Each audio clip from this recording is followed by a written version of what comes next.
Gadget notification में election announce हो गया है। तो आपने सुबह देखा होगा कि गैजेट ऑफ इंडिया में भी इसकी नोटिफिकेशन आ गई है।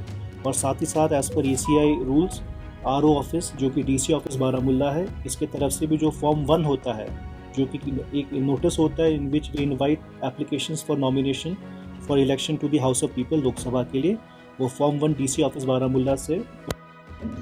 तो मैं आप सबको पहले बताना चाहूँगा रिगार्डिंग जो हमारी बारामुल्ला पार्लियामेंट्री कॉन्स्टिट्यूंसी है। आप सबको पता है कि डिलिमिटेशन के बाद जो 1 बारामुल्ला पार्लियामेंट्री कॉन्स्टिट्यूंसी है, इसमें 4 डिस्ट्रिक्ट आते हैं। इसमें 3 डिस्ट्रिक्ट पूरा आते हैं और 1 डिस्ट्रिक्ट पाटिया आता है, जिसमें बारामुल्ला, कुपवाड़ा, बांडीपुरा पूरे आते हैं। और बडगाम डिस्ट्रिक्ट के 2 असेंबली कॉन्स्टिट्यूंसी बीरवा और बडगाम भी आते हैं। तो आज के दिन में जो टोटल हमारी इलेक्टर्स हैं इस पार्लियामेंट्री कॉन्स्टिट्यूंसी में, वो करीब 17,28,501 है। ये फिगर स्पेशल समरी रिवीजन के बाद है। जो एक्चुअल फाइनल फिगर्स होंगे वो हमारे लास्ट डे ऑफ नॉमिनेशन तक जो फॉर्म 6 की कार्रवाई खत्म होगी उसके बाद इशू होगा। साथ ही साथ मैं आप सबको बताना चाहूँगा इस पार्लियामेंट्री कॉन्स्टिट्यूंसी में 2103 पोलिंग स्टेशंस हैं, जो कि हमारी 4 डिस्ट्रिक्ट्स में स्प्रेड ओवर है। अब मैं आऊँगा हमारे जो नॉमिनेशन रिलेटेड डेट्स और जो इम्पोर्टेंट कार्रवाई के बारे में। आज 26 से हम नॉमिनेशंस 11 बजे से लेंगे। जो as per ECI rules nominations 11 बजे से 3 बजे तक यहाँ DC ऑफिस बारामुल्ला में लिए जाएंगे। कल और परसों जो कि 27 है और 28 तारीख है, क्योंकि नेगोशिएबल इंस्ट्रूमेंट्स एक्ट के तहत हॉलीडे हैं, being fourth Saturday and Sunday, कल और परसों नॉमिनेशन नहीं लिए जाएंगे। तो एक आज नॉमिनेशन लिए जाएंगे 11 से 3 बजे तक, और फिर मंडे से लेके फ्राइडे तक जो कि 3 तारीख है नॉमिनेशंस लिए जाएंगे। इसके अलावा मैं आप सबको बताना चाहूँ 3 तारीख लास्ट डे ऑफ नॉमिनेशन है, तो 3 तारीख के 3 बजे तक नॉमिनेशन लिए जाएंगे। 4 तारीख को हमारी जितनी भी नॉमिनेशंस इस पार्लियामेंट्री कॉन्स्टिट्यूंसी में रिसीव होंगे वो सारी नॉमिनेशंस यहीं पे स्क्रूटिनाइज्ड होंगे। और 6 मई is the last date of withdrawal, जब भी कोई कैंडिडेट जो नॉमिनेटेड है, जो उसकी स्क्रूटिनी पास हो गई है, वो अपना नॉमिनेशन वापस कर सकता है। और जो हमारी फाइनल पोल डेट है वो है 20 मई। इसके साथ मैं आप सबको बताना चाहूँगा जितने भी हमारी ECI रिलेटेड रेगुलेशंस और जितने भी हमारे प्रैक्टिसेस हमने किए हैं, जैसे कि हमारी जो अश्योर्ड मिनिमम फैसिलिटीज़ हैं, तो हम कोशिश कर रहे हैं और हमने ज़्यादातर इसमें सक्सेस हासिल पाई है कि जितने भी हमारे 2103 पोलिंग स्टेशंस हैं उसमें AMF अवेलेबल हो। साथ ही साथ आपने देखा होगा हाल ही के दिन में कई सारे पोलिंग स्टेशंस को मॉडल पोलिंग स्टेशंस भी घोषित किया गया है। हमारे पार्लियामेंट्री कॉन्स्टिट्यूंसीज़ में टोटल 18 असेंबली सेगमेंट्स हैं, तो जिसमें 18 AROs हैं। वो सारे AROs भी अपने असेंबली सीट्स को विज़िट कर रहे हैं, अलॉन्ग विद जो DOs हैं वो भी अपने रिस्पेक्टिव अरेंजमेंट्स बना रहे हैं।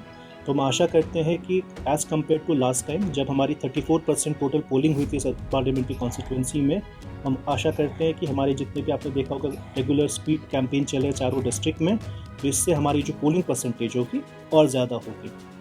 तो अगर आप सबको कोई सवाल पूछना है Out of these 2,100 polling stations, how many are sensitive and is there any classification? इसकी एक डिटेल डेटा आपको डिस्ट्रिक्ट इलेक्शन ऑफिसर से मिल जाएगी। अगर मैं बारामुल्ला के बारे में बात करूं, बारामुल्ला में टोटल 905 पोलिंग स्टेशन है।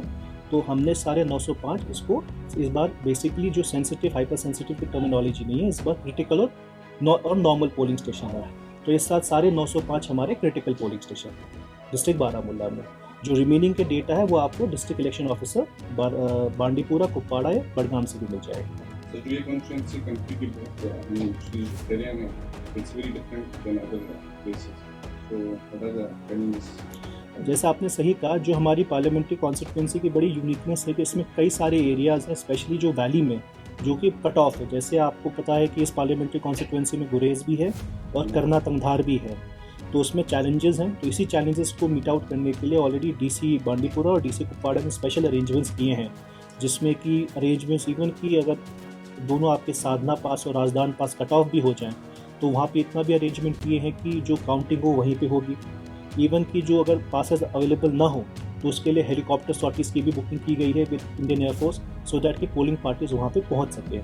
तो उस दोनों एरिया के लिए, गुरेज के लिए और हमारे करना तंगधार के लिए, CO साहब के डायरेक्शन के निर्देशानुसार ऑलरेडी दोनों DCs ने एक स्पेशल प्लान बना रखा है कि उसमें पोलिंग पार्टी मूव कैसे करेगी, स्ट्रॉन्ग रूम कैसे होंगे और काउंटिंग कहाँ होगी।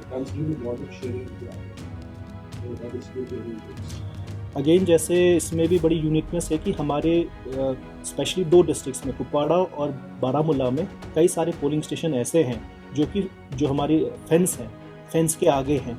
तो अगर हम बारामूला की बात करें, टोटल हमारे 4 ऐसे पोलिंग स्टेशंस हैं जो कि उरी असेंबली कॉन्स्टिट्यूंसी में है, जो कि फेंस के आगे हैं। इन सारी जो भी ऐसी पोलिंग स्टेशंस हैं, इसके लिए भी स्पेशल अरेंजमेंट्स किए गए हैं, जिसमें हम इंडियन आर्मी के साथ लाइजन कर रहे हैं, specially for the safe movement of our polling party and the security forces, so that वहाँ पे भी हमारी पोलिंग पार्टी जाए और सेफली और सक्सेसफुली इलेक्शन कंडक्ट करें। So last question, is there any guidelines for candidates for coming to rallies and जैसे आप सबको मैं आपके ज़रिए में 2 और चीज़ें बताना चाहूँगा। एक, जैसे आपने क्वेश्चन पूछा कैंडिडेट के लिए, तो I will like to reiterate all the candidates, intending candidates for this Baramulla parliamentary constituency are requested to come between 11 and 3, जो कि ECI का मैंडेटेड टाइम है। साथ ही साथ हमने, आपको पता होगा, इस साल ECI ने एक नई सुविधा भी दी है उनको।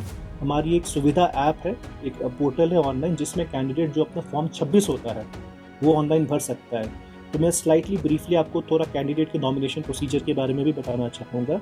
जो भी कैंडिडेट इलेक्शन लड़ना चाहता है, उसको फॉर्म 2A, जो कि लोकसभा का नॉमिनेशन फॉर्म है, जो फॉर्म 2A भर के लाना है। साथ ही साथ जो नया फॉर्म एफिडेविट 26 है, उसको भी भर के लाना है।